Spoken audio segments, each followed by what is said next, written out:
Rajasthan Royals വിട്ട് മലയാളി താരം Sanju Samson Chennai super Kings ടീമിലേക്ക് എത്തുന്നെന്നുള്ള വാർത്ത കഴിഞ്ഞ കുറേ ദിവസങ്ങളായി സോഷ്യൽ മീഡിയയിൽ ചർച്ചയായിരുന്നു. ക്രിക്കറ്റർ അശ്വിന്റെ യൂട്യൂബ് ചാനലിൽ നൽകിയിട്ടുള്ള അഭിമുഖത്തിലാണ് സഞ്ജുവിന്റെ CSKയിലേക്കുള്ള മാറ്റവുമായി ബന്ധപ്പെട്ട് കൂടുതൽ വിവരങ്ങൾ സോഷ്യൽ മീഡിയ ഇപ്പോൾ ചർച്ച ചെയ്യുന്നത്. എന്നാൽ സഞ്ജു രാജസ്ഥാനിൽ നിന്നും CSKയിലേക്ക് പോകുന്നു എന്നുള്ള റിപ്പോർട്ടുകൾ ശരിവെക്കത്തക്കവണ്ണം നിർണായക അപ്ഡേറ്റുകളാണ് ESPN ക്രിക്കിൻഫോ പോലുള്ള ദേശീയ മാധ്യമങ്ങൾ ഇപ്പോൾ പുറത്തുവിട്ടിരിക്കുന്നത്. ലേലത്തിന് മുന്നോടിയായി രാജസ്ഥാൻ ടീമിൽ നിന്നും തന്നെ റിലീസ് ചെയ്യണമെന്നുള്ള ആവശ്യം സഞ്ജു രാജസ്ഥാൻ മാനേജ്മെന്റിനെ അറിയിച്ചിട്ടുണ്ട് എന്നും താരത്തെ ടീമിലെത്തിക്കുന്നതുമായി ബന്ധപ്പെട്ട നിർണായക ചർച്ചകൾ നടത്തിയിട്ടുണ്ട് എന്നുമാണ് ESPN ക്രിക്കിൻഫോയുടെ ഏറ്റവും പുതിയ അപ്ഡേറ്റിൽ പറയുന്നത്.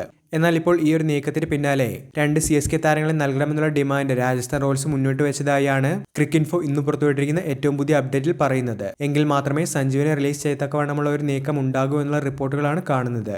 അശ്വിന് നൽകിയ അഭിമുഖത്തിൽ CSK ടീമിലേക്ക് എത്തുന്നതിനെ പറ്റിയുള്ള സാധ്യതകളും സഞ്ജു സാംസൺ വിശദീകരിച്ചിരുന്നു. എല്ലാം കൂടി കൂട്ടി വായിക്കുമ്പോൾ അടുത്ത സീസണിൽ CSK ടീമിന്റെ നായക സ്ഥാനത്തേക്ക് സഞ്ജു എത്താനുള്ള സാധ്യതകൾ തന്നെയാണ് കാണുന്നത്. ധോണിയുടെ വിരമിക്കൽ മുന്നിലുള്ള സാഹചര്യത്തിൽ സഞ്ജു തന്നെയാണ് ഏറ്റവും മികച്ച ഓപ്ഷൻ എന്നുള്ള രീതിയിലാണ് CSK ടീമും മുൻപോട്ട് പോകുന്നത്. വീഡിയോ അവസാനിക്കുന്നു. പുതിയ ക്രിക്കറ്റ് അപ്ഡേറ്റുകൾക്കായി ചാനൽ ഇപ്പോൾ തന്നെ മറക്കാതെ സബ്സ്ക്രൈബ് ചെയ്തു വെച്ചേക്കുക.